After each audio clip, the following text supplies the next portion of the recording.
Session के अंदर हमें फाइल हैंडलिंग को समझना है और फाइल हैंडलिंग क्या है और फाइल को हम किस तरह से हैंडल कर रहे होते हैं सी प्रोग्रामिंग लैंग्वेज में, वो हम देखेंगे। अच्छा, जब भी हम कंप्यूटर के अंदर आकर कोई भी चीज़ क्रिएट करते हैं तो उनमें से सबसे बेसिक काम या लिखने से पहले हमारे लिए ज़रूरी है कि हम कोई फाइल क्रिएट करें। ठीक है, तो जब आप फाइल को क्रिएट करते हैं तो उसको एक नेम असाइन करते हैं, फिर उसका एक्सटेंशन असाइन करते हैं, उसके बाद जो उसका एक्सटेंशन होता है उसके मुताबिक आप उसके अंदर टेक्स्ट लिख रहे होते हैं। तो इसी तरह जब डिफरेंट प्रोग्रामिंग लैंग्वेज के अंदर ये फीचर मौजूद है कि आप प्रोग्रामिंग लैंग्वेज के थ्रू कोई भी किसी एक्सटेंशन की फाइल ना सिर्फ आप क्रिएट कर सकते हैं बल्कि उसमें टेक्स्ट भी आप ऐड करवा सकते हैं। लेकिन उन तमाम चीज़ों पे जाने से पहले हमें वो वर्ड समझना है जो हम प्रीवियस सेशंस में पढ़ चुके हैं, वो है पॉइंटर। जब हमें कोई पॉइंटर डिफाइन करना होता है तो आप हमेशा डेटा टाइप्स लिखने के बाद उस टाइप का एक पॉइंटर डिफाइन करते हैं। जैसे यहाँ पर मैंने एक इंटीजर डेटा टाइप का एक पॉइंटर डिफाइन किया है। बिल्कुल इसी तरह से जब हमें कोई फाइल क्रिएट करनी होती है तो हमारे लिए ज़रूरी है कि हम एक पॉइंटर डिफाइन करें और वो पॉइंटर किस डेटा टाइप का होगा, फाइल डेटा टाइप का। ठीक है, तो आप यहाँ पर देख रहे हो कि मैंने एक पॉइंटर डिफाइन तो किया है जिसका नाम fp है, लेकिन इसका डेटा टाइप क्या है, फाइल है, and it's always right in capital letter. तो जिस तरह मैंने यहाँ पे कैपिटल में फाइल लिखा हुआ है, आपने भी कैपिटल में ही लिखना है। यानी जब भी हम फाइल हैंडलिंग की बात करेंगे तो वहां पर हमें एक पॉइंटर बनाना होगा, लेकिन उसका डेटा टाइप क्या होगा, फाइल होगा। That's it. इसके बाद बात की जाती है हमें क्रिएशन या रीड मोड पे लेकर आना है उसे, ठीक है, या उसमें राइट करना है या उसमें कोई टेक्स्ट अपेंड करवाना है। वो तमाम चीजें होती हैं एक फंक्शन के थ्रू जिसे हम कहते हैं F open function. F open का मतलब है फाइल ओपन करो। इस फाइल ओपन फंक्शन के दो पैरामीटर हैं, जिसमें सबसे पहले हम अपने फाइल का नाम लिखते हैं और दूसरे में हम वो मॉड डिफाइन करते हैं जिस मकसद के लिए हमें फाइल को ओपन करना है। तो वो मॉड्स क्या क्या हो सकते हैं। फॉर एग्जाम्पल, आप एक फाइल बनाना चाहते हैं जिसका नाम होगा far.txt और आप इसे राइट करवा सकते हैं w4, रीड करवा सकते हैं for r एंड अपेंड करवा सकते हैं for a। यानी राइट का मतलब ये है कि आप उसमें कुछ राइट करना चाह रहे हैं, लिखना चाह रहे हैं, ठीक है, उसको राइटेबल बनाना चाह रहे हैं। इसी तरह रीड का मतलब है कि आप उसको सिर्फ रीड करना चाह रहे हो उस फाइल को, कि वो उस लोकेशन पे मौजूद है या नहीं। और अपेंड का मतलब ये है कि आप उसमें टेक्स्ट को ज्वाइन करना चाह रहे हो उस फाइल के। ठीक है, तो ये हमने एफ ओपन को देख लिया। इसके बाद बारी आती है एफ क्लोज की, जो कि यहाँ पर नीचे मौजूद है। तो जिस तरह आप फाइल को ओपन करते हैं तो गुड प्रोग्रामिंग प्रैक्टिस ये है कि जब वो काम आपका एंड हो जाए, जिस पर्पस के लिए आप वो काम कर रहे हो, उसके बाद आप अपने फाइल को क्या कर दोगे, क्लोज कर दोगे। ठीक है, ये तो हमने कुछ बेसिक फंक्शंस की डेफिनेशन देख ली। इसके बाद बारी आती है कि हम अपने फाइल को बनाने के बाद किस तरह से क्रिएट करके फंक्शंस उस लोकेशन पे देख सकते हैं जहां पर वो फाइल मौजूद है। तो सबसे पहले आप यहाँ पर देख रहे हो कि एक पॉइंटर है फाइल टाइप का। उसके बाद मैंने एक फाइल को ओपन करने की कोशिश की है जिसका नाम है test.txt।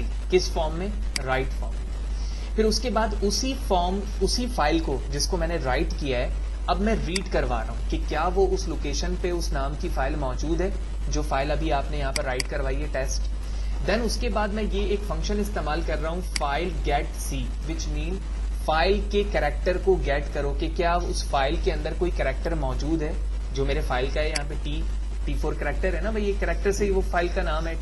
तो इसमें कोई कैरेक्टर यानी इस नाम से कोई फाइल अगर मौजूद है तो सिर्फ अपने ईज के लिए मैं उसे प्रिंट करवाना चाह रहा हूँ। ठीक है, ऑल्दो इसकी कोई जरूरत नहीं है, आपने राइट करवा ली और उसके बाद सिर्फ रीड करवा के चेक करा रहे हो कि उस नाम से कोई फाइल मौजूद है या नहीं।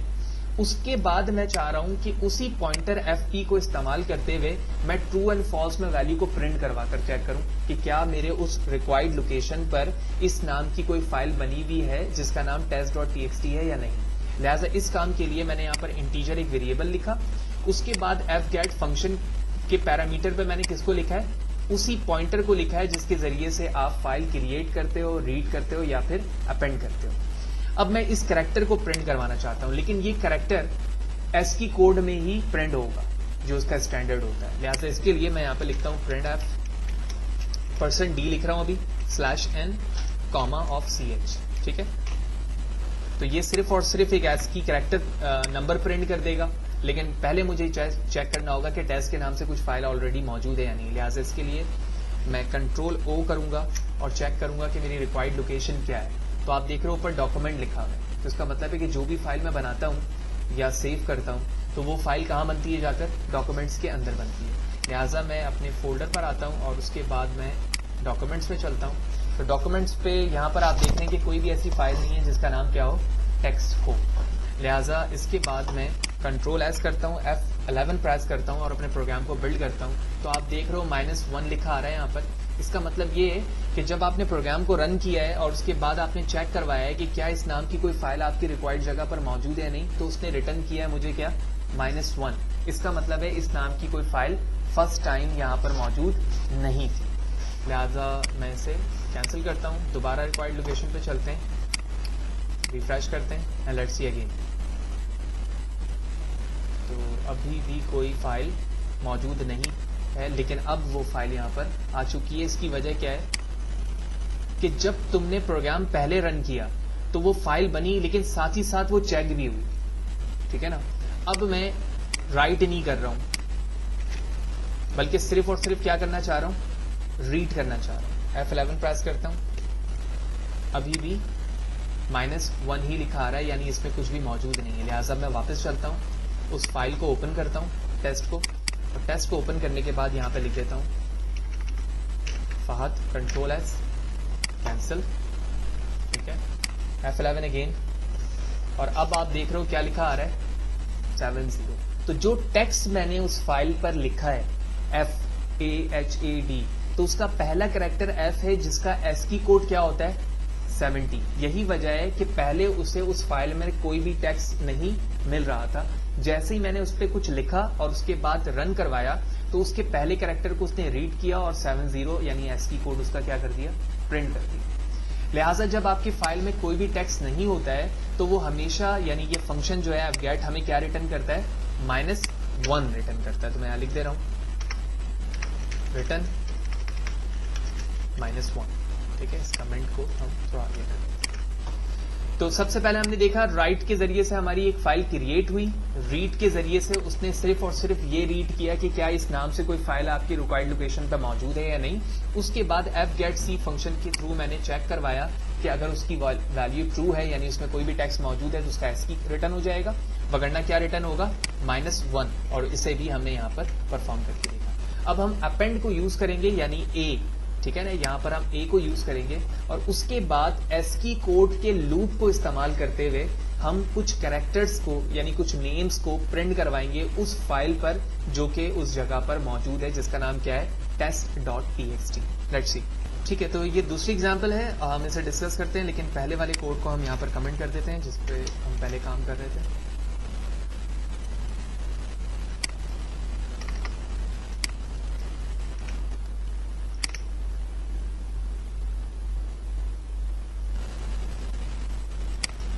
ओके, तो मैंने इन तमाम कोड्स को कमेंट कर लिया और यहाँ पर हम अपेंड को चेक कर रहे हैं कि अपेंड पे हम किस तरह से काम कर सकते हैं। तो हमारी फाइल का नाम था test.txt। जिस तरह से हमने उसे राइट किया था और साथ ही साथ रीड करवा कर चेक किया था, अब मैं क्या करवा रहा हूँ, उसमें टेक्स्ट को अपेंड करवाना चाह रहा हूँ। लिहाजा अपेंड करने के लिए मैंने यहाँ पर A लिखा है और अब इस एरे में FP पर उस फाइल की लोकेशन, मेमोरी एड्रेस मौजूद है कि वो फाइल कहाँ पर मौजूद है। इसके बाद मैंने एक लूप इस्तेमाल किया, I की वैल्यू 65 से मैं 100 तक चलाता हूँ। हमें पता है ASCII कोड जो है 0 to 255 कैरेक्टर्स पर मुश्तमिल होते हैं। आपके कीबोर्ड पे जितने भी कैरेक्टर्स हैं उसका एक स्टैंडर्ड की है, उसी की के बिहाफ पर उसकी इंटरनली वर्किंग होती है और वो आपकी स्क्रीन पर डिस्प्ले होता है। लिहाजा इसके लिए मैं 65 से इसलिए स्टार्ट कर रहा हूँ क्योंकि कैपिटल अल्फाबेट 65 से शुरू होता है। आप नंबर कोई भी चेंज कर सकते हैं 255 के अंदर। इसके बाद मैंने इंक्रीमेंट किए, यानी 65 के बाद 66 टू ऑनवर्ड ये 100 तक चलेगा। जब ये बात हो गई उसके बाद मैंने उस ch वेरिएबल को इस्तेमाल किया पुट c। जिस तरह से गेट c कैरेक्टर हमने प्रीवियस अभी एग्जांपल में इस्तेमाल किया गेट c, जिसके जरिए से हम चेक करवा रहे थे कि कोई कैरेक्टर मौजूद है या नहीं। अब मैं ये चेक नहीं करा रहा हूं कि कैरेक्टर मौजूद है या नहीं, बल्कि ये कह रहा हूं कि उस फाइल पर उस कैरेक्टर को इंसर्ट करो जिसका ASCII कोड क्या है, 65 है। तो वो कैरेक्टर पुट होता है उस फाइल पर जाकर, ठीक है, जिस फाइल का नाम क्या है, test.txt, ये उसका वेरिएबल है और ये पैरामीटर आइटरेशन को जाहिर कर रहा है, यानी 65 को इस फाइल पे क्या करो, ऐड करो। फिर 66 को इस फाइल पर ऐड करो, and so on so fourth, ये वैल्यू चलती रहेगी। जब तमाम वैल्यू पुट हो गई तो पुट 4 के जरिए से मैंने उसे डिस्प्ले करवा दिया। हम अनफॉर्मेटेड एंड फॉर्मेटेड फंक्शंस में ये चीजें पढ़ चुके हैं, put 4, get ch and so on so forth. तो पहले मैंने रीड करवाया तमाम कैरेक्टर को और उसके बाद उसमें क्या करवा दिया, डिस्प्ले करवा दिया। डिस्प्ले करवाने के बाद हमारा लूप यहाँ पर एंड हो गया। अब ये प्रोग्राम बिल्ड करने के बाद मैं उस फाइल पे जाके चेक करूंगा कि 65 से 100 तक की वैल्यूज उसमें डिस्प्ले हो रही हैं या नहीं। Let's see. F11 program run हो गया, और रन होने के बाद आप देख रहे हो कि हमारे कंसोल स्क्रीन पर उसी टेक्स्ट में मौजूद तमाम फाइल यहाँ पर विजिबल हो चुकी हैं। अब मुझे कैंसिल करना है और उस लोकेशन पे जाकर चेक करना है कि टेस्ट पे भी यही टेक्स्ट मौजूद है या नहीं। लिहाजा मैं अपने डॉक्यूमेंट्स पे आता हूँ, टेस्ट पे चलता हूँ, और आप देख रहे हो कि सक्सेसफुली जो टेक्स्ट पहले मौजूद था फाद, वो तो अपनी जगह है, क्योंकि अपेंड का मतलब ही क्या है कि आप उससे कॉन्केटिनेट करो, ज्वाइन करो।